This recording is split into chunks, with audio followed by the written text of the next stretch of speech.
1991, 12-year-old Jared Engebretson, a California boy, vanished while on a Boy Scout camping trip in the San Bernardino National Forest. The incident occurred on the slopes of San Gorgonio Mountain during that summer.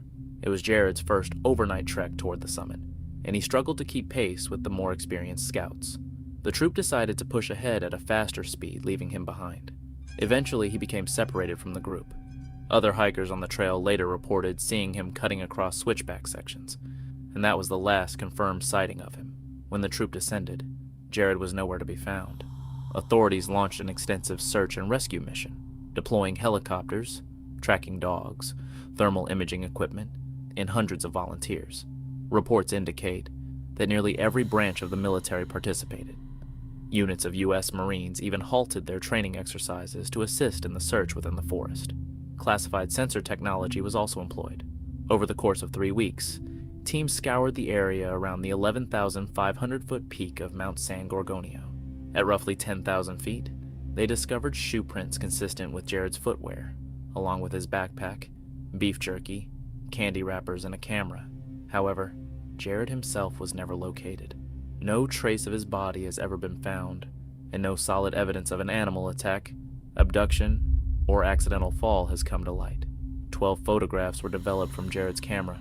Most showed the surrounding landscape, but the final image was a close-up of his face, only his eyes and nose visible.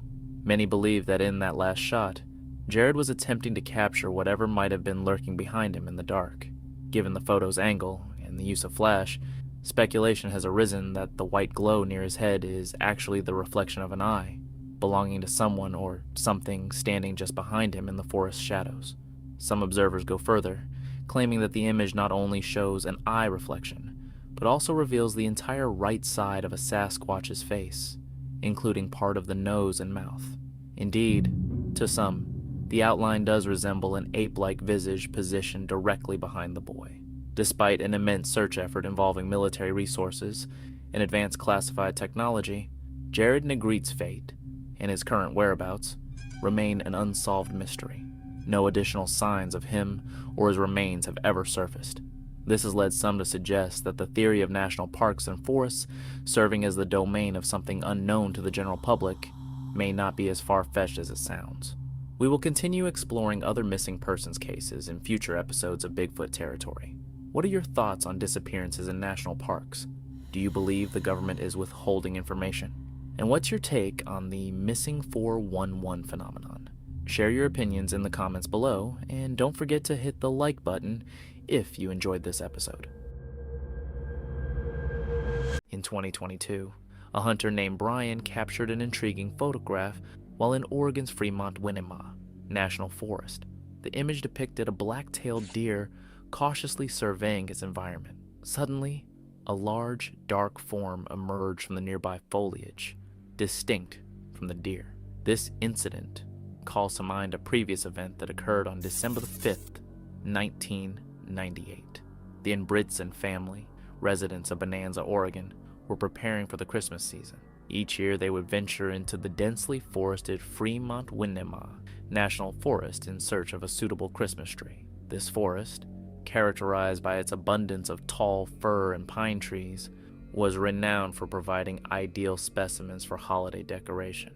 Around 2 p.m., 80-year-old Derek set out with his father, Robert, and grandfather, Bob, to cut down trees.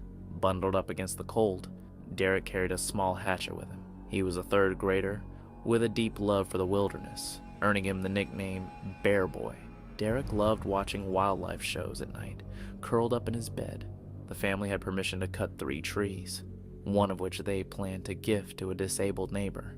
As they ventured deeper into the forest, Derek, full of energy, ran ahead of his grandfather. Bob later explained that Derek loved to roam and explore. Soon, Derek asked if he could run even further ahead, toward a line of tracks in the snow.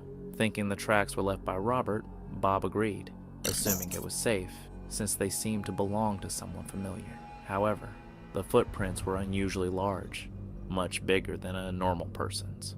Bob figured Robert might have been wearing new snow boots, so he dismissed the thought. Not long after, Robert and Bob met up again, but realized something was off. They didn't have Derek with them. Each thought the boy was with the other. They quickly realized that Derek had vanished. Panicked, they shouted his name, but the only responses were the rustling of trees and the distant cries of deer. That's when Bob had a chilling realization. Robert had come from behind him, which meant the large footprints Derek had followed didn't belong to Robert. Without a second thought, they rushed off in the direction of the footprints. As they tried to push deeper into the forest to find Derek, a sudden blizzard rolled in, making it almost impossible to see. Thinking fast, Robert ran down the mountain and managed to flag down a passing car. He begged the driver to call the police. After making the call, Robert headed straight back to the scene, determined to keep searching with his father. On a small side path, they noticed something unusual. A snow angel. You know, the kind kids make when they lie in the snow and wave their arms and legs. At first, they thought Derek might have made it. But then again, animals like squirrels or rabbits can leave marks like that too.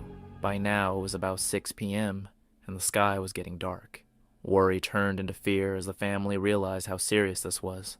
A few hours later, the police showed up, along with hundreds of volunteers. They formed a line and began searching every inch of the snow-covered terrain. Robert refused to give up hope. "Derek's tough," he said. "He grew up in these mountains.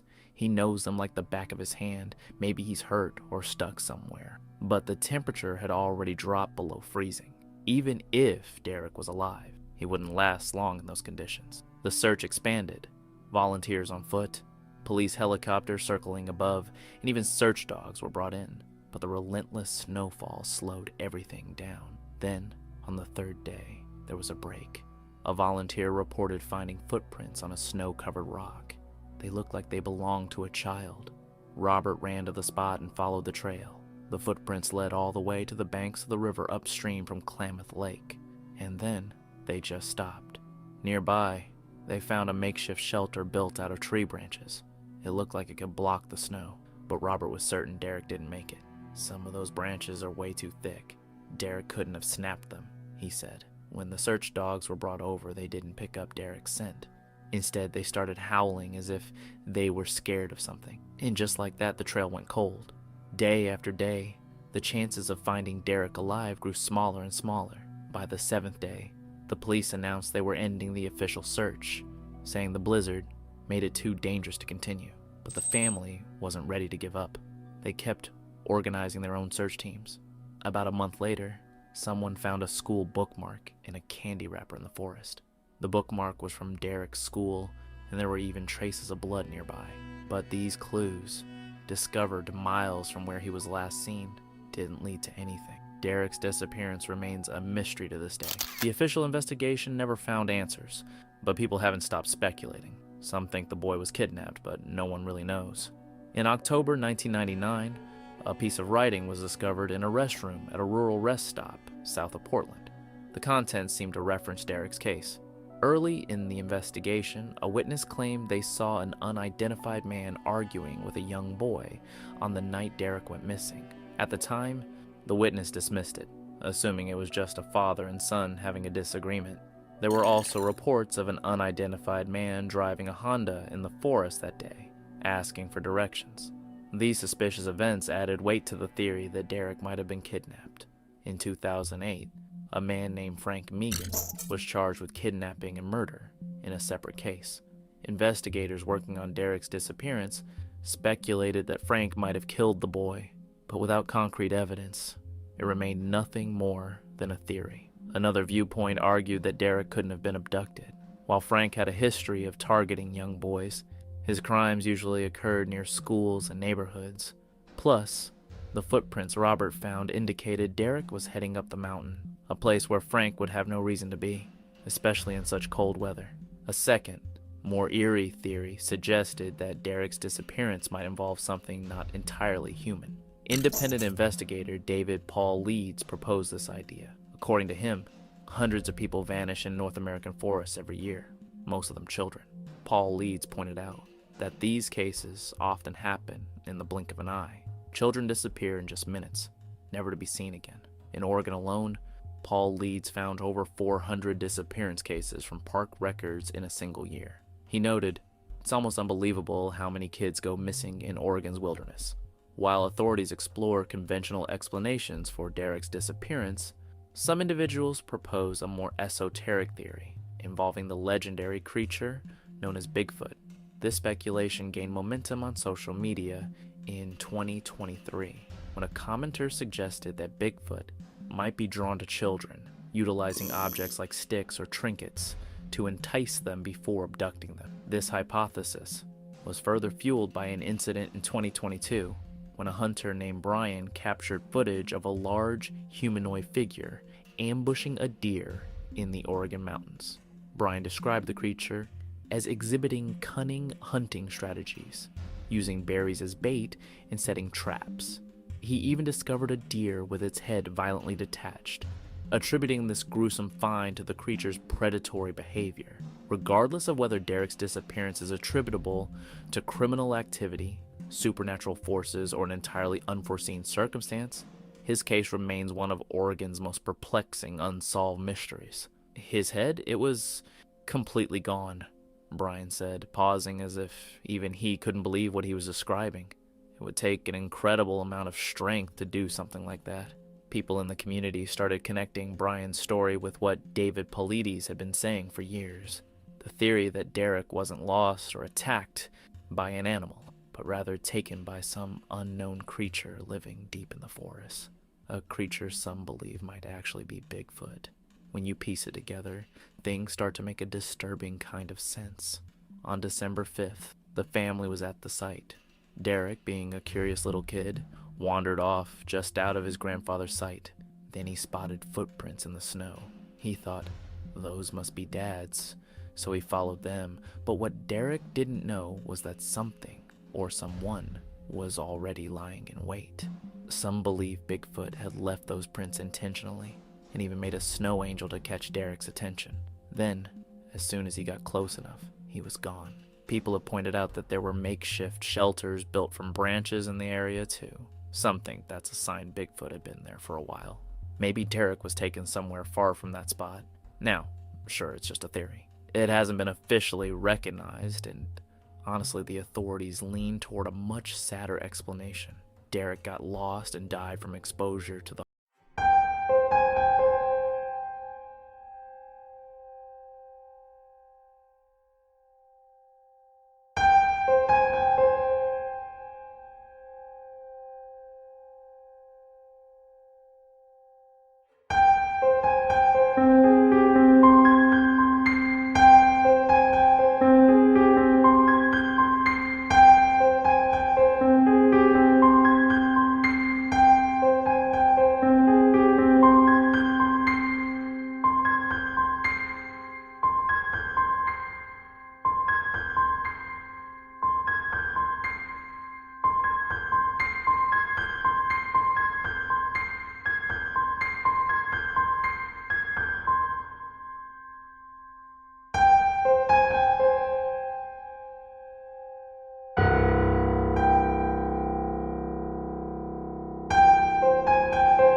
expresses a desire for closure, hoping that Derek's disappearance was accidental and painless.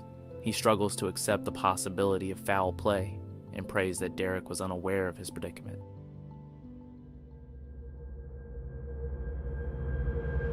A frequently cited Minnesota case that some associate with the missing 411 phenomenon is that of Brandon Swanson. On May 14, 2008, just after midnight, 19-year-old Brandon Swanson, a resident of Marshall, Minnesota, was driving home after celebrating the end of the spring semester with friends at the Canby campus. His car veered into a ditch, but he emerged uninjured and used his cell phone to call his parents. Though uncertain of his exact whereabouts, he told them he thought he was close to the town of Lind, and they set out to collect him. Despite their efforts, they could not find him or his vehicle. Swanson remained on the line with his parents until 47 minutes into the call when he suddenly exclaimed, "Oh shit," and then fell silent. He has not been heard from or seen since. The following morning, his parents reported him missing to law enforcement. Later that day, the case grew even more puzzling when phone records revealed that Brandon had actually been near Porter, about 25 miles away, in a completely different direction from where he thought he was. This new information eventually led investigators to his abandoned car near Taunton, Minnesota. It remains unclear whether Swanson himself was aware of this location error during the call. Police have not dismissed the possibility of foul play. Brandon had left the Canby campus shortly before midnight for the 30-mile drive home. At roughly 2 a.m., he contacted his parents, saying his car had gone off the road into a ditch and he couldn't free it. Unhurt, he asked them to pick him up. They got into their truck and drove to the area they believed he was in, staying on the phone with him despite occasional dropped calls. Brandon remained with his car and tried to get their attention by flashing his headlights, but they saw nothing, and he didn't spot their signals either. Eventually, Brandon decided to abandon the vehicle and walk toward lights he could see in the distance, which made him think he was near Lind, a small town about 7 miles southwest of Marshall. He told his father to drive to a local bar's parking lot and wait for him there. His dad headed in that direction, continuing to talk with Brandon as he drove. Just past 2:30 a.m., about 47 minutes into the call, Brandon abruptly cut himself off with the words, "Oh shit." He said nothing more for the rest of the connection, and after his parents finally hung up, they tried repeatedly to call him back without success. Brandon has never been seen or heard from again. The Lincoln County Sheriff's Department has stated that foul play cannot be ruled out, even though no evidence of it has emerged. One officer speculated that someone could have been lying in wait in the shadows and taken him. The region where Brandon vanished is known for its dense forests and isolated terrain. A particularly baffling detail is that his car was eventually found 25 miles away, in an entirely different direction from where he had believed himself to be. In the summer of 1958, a 10-year-old boy named Bobby Bishop vanished without a trace at a Catholic summer camp in the wilderness. One moment, he was there, fishing by the river. The next, he was gone. Hundreds of people searched for days, but there was nothing, not a single clue. Then, a year later, something chilling happened. Bobby's special hearing aid, his lifeline to the world, was found in a place so impossible, so terrifying, it sent shivers down the spines of those who had searched for him. A place that had already been checked 3 times.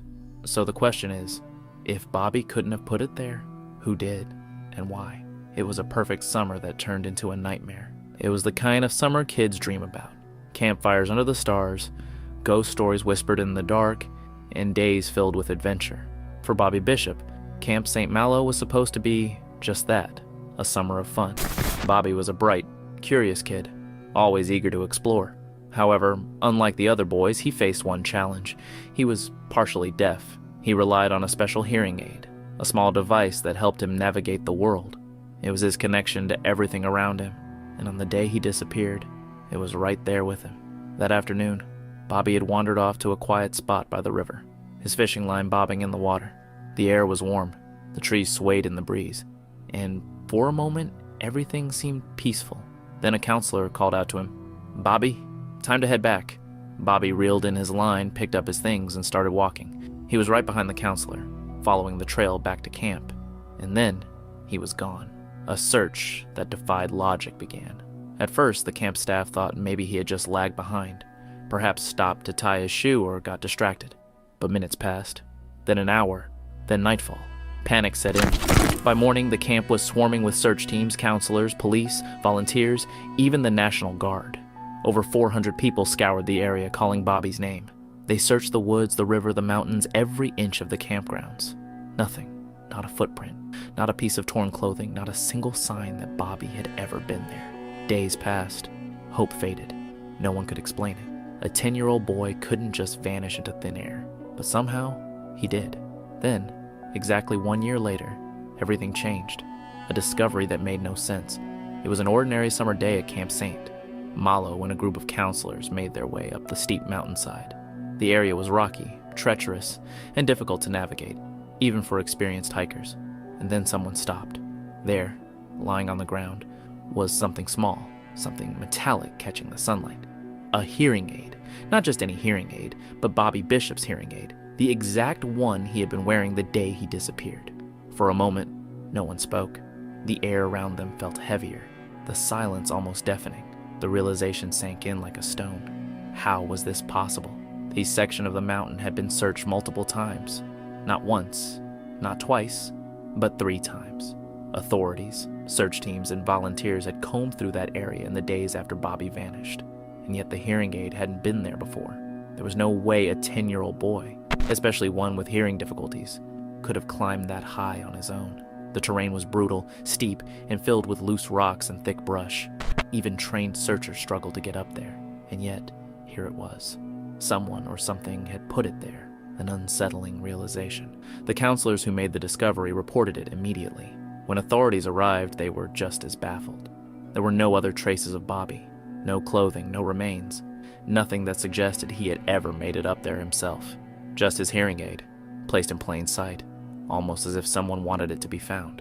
The case was reopened, but no new evidence surfaced. No footprints, no DNA, no sign of animal activity. It was as if Bobby had been taken, and this was the only clue left behind. By whom and why? The discovery of Bobby Bishop's hearing aid should have been the breakthrough everyone had been waiting for, but instead, it only deepened the mystery. If Bobby had somehow made it to that treacherous mountainside on his own, why wasn't there any other trace of him? No footprints, no clothing, no remains. Just that one small device sitting in plain sight, as if someone had carefully placed it there. The authorities were baffled. The area had been searched multiple times before, and yet nothing had turned up until now. The camp counselors who found it couldn't shake the eerie feeling that something wasn't right. Some of them had been part of the original search party. They knew that spot had been checked. So how could the hearing aid have just appeared? The case was officially reopened, but with no new evidence and no fresh leads, investigators were left with nothing but speculation. Some believe Bobby had wandered too far, become disoriented, and met a tragic fate somewhere deep in the wilderness. His body never found. Others weren't convinced. How could a 10-year-old boy, partially deaf, have climbed to such an inaccessible place on his own? And if he had, why wasn't there any sign of his remains? Then there were the more unsettling theories. Some speculated he had been abducted, perhaps by someone at the camp or a stranger lurking nearby. But if that were the case, why return only his hearing aid? Was it some kind of cruel message? A clue left behind by the person who took him? And then there were those who believed something even stranger was at play, something beyond human understanding. Could Bobby have been taken by something not of this world? Stories of mysterious disappearances in national parks, of people vanishing without a trace, began to surface. People whispered about forces unknown and the eerie, unexplained cases where individuals simply ceased to exist. Bobby Bishop's case was never solved. His parents passed away without ever knowing what had happened to their son. The camp eventually closed, and the mystery faded into local legend. But to this day, those who hear the story are left with one chilling question. Where did Bobby go? And perhaps even more terrifying, was he ever truly gone? Or is someone or something still out there, watching, waiting? Bobby's disappearance remains one of the strangest missing person cases in history. No answers, no explanations. Just a single clue found in a place he should have never been able to reach. So what do you think really happened? Was it a tragic accident, a sinister abduction, or something much darker? Let me know your thoughts in the comments. And if you love diving into unsolved mysteries like this, make sure to like this video and subscribe for more eerie stories. Because the truth is out there, and sometimes it's more terrifying than we can imagine.